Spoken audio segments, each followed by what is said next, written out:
The matches are not the only spectacle at the Billie Jean King National Tennis Center. The U.S. Open Village hosts feeds and entertains hundreds of thousands of people throughout this tournament, which, by the way, ends this Sunday. Jamie Wax got an inside look at the preparations that go into putting this massive event together. It's like a tale of two cities, one alive and vibrant, the other quiet and serene. Yet it's the same place in Queens, New York.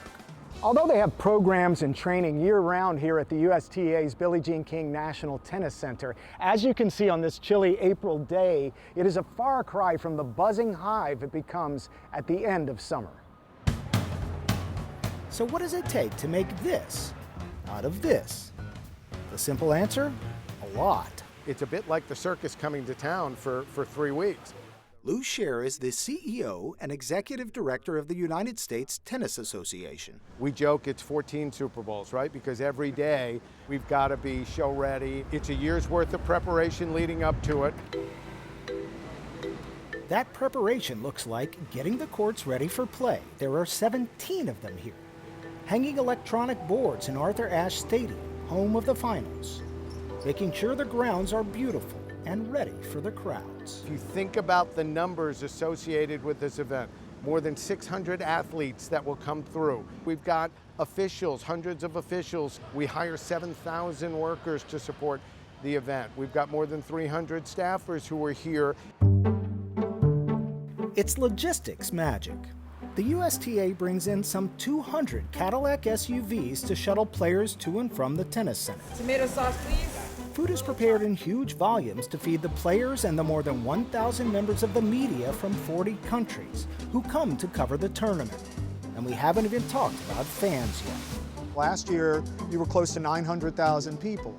This year, you're expecting more. That is a lot to manage coming in and out of one facility. It sure is. To put them in perspective, that's more than an NBA team will do in a season. It's more than an NFL team will do in a season, packed into a 3-week window of time. You don't just describe this as a tennis tournament. We jokingly refer to it as a food and wine festival. We know that only about half of the 8 or 9 hours they spend with us will be watching the competition. The other time is spent shopping, dining, drinking, people watching. That means making sure the shelves are stocked at the 19 merchandising shops. It means the food court and the fine dining restaurants have to be humming along. 200.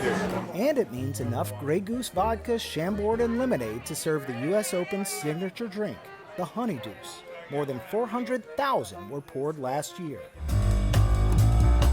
The revenue from this tennis fest last year was more than $470 million. And here's something to remember. The USTA is a not-for-profit.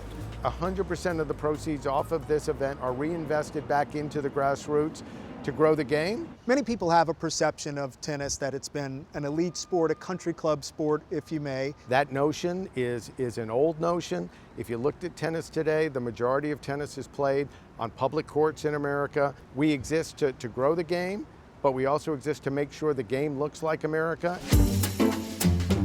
It's 3 weeks of the world's top tennis, nestled in a 42-acre mini village. And when it's all over, when the players are off to their next match, when the crowds have all gone home, you start over, lather, rinse, repeat. There's a great feeling of satisfaction when we say job well done and we shut the lights at the end of the last championship.